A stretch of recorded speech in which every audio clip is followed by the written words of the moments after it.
In today's tech video, I'm going to show you guys how you can format an SD card on the Insta360 Ace Pro.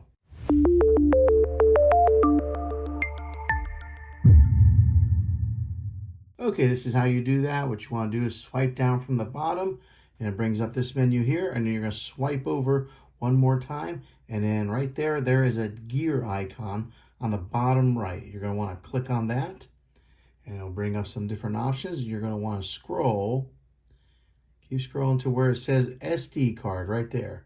As you can see, mine says 52 gig out of 200 and something is available. So it gives you right there the option to format the SD card. So if you want to do that, you'll go ahead and click on it. And then another menu comes up, delete all files and format your SD card. You can click cancel or confirm. I'm going to go ahead and click on confirm. Gives up another window here, formatting SD card, and it does it pretty fast. Now it's back down to 0 and it's a fresh SD card. And that's how you format an SD card on your Insta360 Ace Pro.